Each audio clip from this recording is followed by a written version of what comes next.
दोस्तों को मेरा प्रेम भरा नमस्कार। और दोस्तों, करवा चौथ के ठीक चौथे दिन होली अष्टमी आती है। और हमारे पहाड़ों में होली अष्टमी का व्रत तो बहुत कम लोग लेते हैं दोस्तों, लेकिन मैं शुरू से दिल्ली रही हूँ तो मैंने शुरू से ही ये व्रत रखा है। और आप सभी लोगों को होली अष्टमी मैया की ढेर सारी शुभकामनाएं दोस्तों। तो ये जो व्रत होता है ये जो लोग इस व्रत को रखते हैं वो पुत्र के लिए रखते हैं, पुत्र की लंबी आयु के लिए। जैसे करवा चौथ पति की लंबी आयु के लिए होता है दोस्तों, वैसे ही ये व्रत जो है पुत्र की लंबी आयु के लिए। लेकिन दोस्तों मैं ये कहना चाहूँगी कि चाहे पुत्र हो चाहे पुत्री हो, तो माँ के लिए तो सभी बच्चे बराबर होते हैं, तो दोनों के लिए रखें। और बहुत बढ़िया ये व्रत है।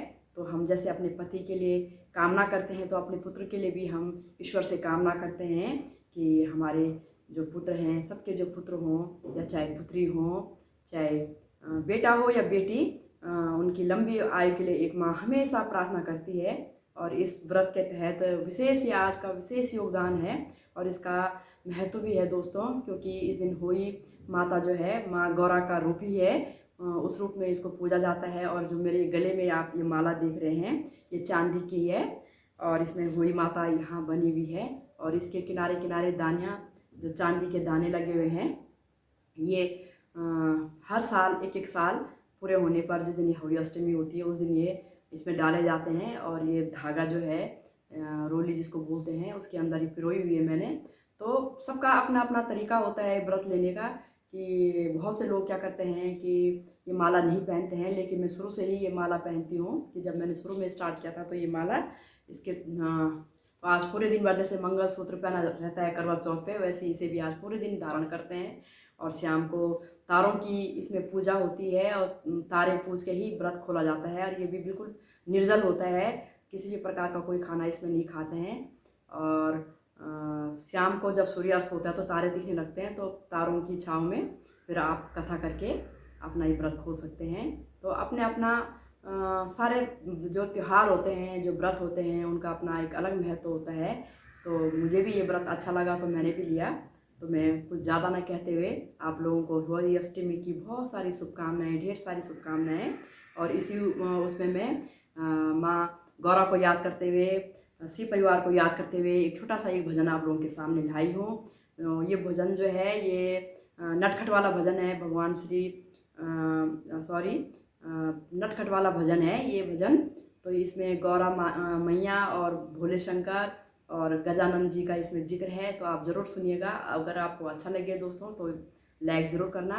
तो सुनिएगा आप। मेरे गजानन को आई गई निंदिया, मेरे गजानन को आई गई निंदिया, कैसे मैं घोटूं पिया तेरी भंगिया, कैसे मैं घोटूं पिया तेरी भंगिया। सांझ मैंने घोटी सुबह मैंने घोटी, सांझ मैंने घोटी सुबह मैंने घोटी, ओ सारा दिन घोटा पिया तेरी भंगिया, सारा दिन घोटा पिया तेरी भंगिया।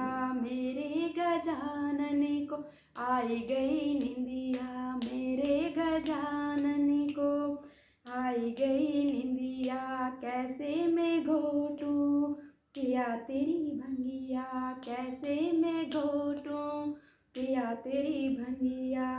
हमरे ललन तो है प्राणों से प्यारे, हमरे ललन तो है प्राणों से प्यारे, गोदी से उतरे तो भाग जाए निंदिया, गोदी से उतरे तो भाग जाए निंदिया।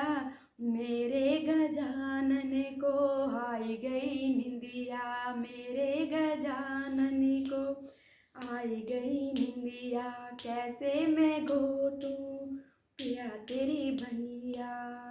बोले हंसे और गौरा मुस्काए, बोले हंसे और गौरा मुस्काए, अपने ललन को सुलाई दियो मैया, अपने ललन को सुलाई दियो मैया। मेरे गजानन को आई गई निंदिया, कैसे मैं घोटूं पिया तेरी भंगिया कैसे मैं घोटूं, ओ पिया तेरी भंगिया। तेरा गजानन है सबसे निराला, हमारा गजानन है सबसे निराला। सबसे पहले पूजे इसे दुनिया सारी, सबसे पहले पूजे इसे सारी दुनिया। कैसे मैं घोटूं पिया तेरी भंगिया, कैसे मैं घोटूं पिया तेरी भंगिया। मेरे गजानन को आई गई निंदिया, हमरे गजानन को आई गई निंदिया।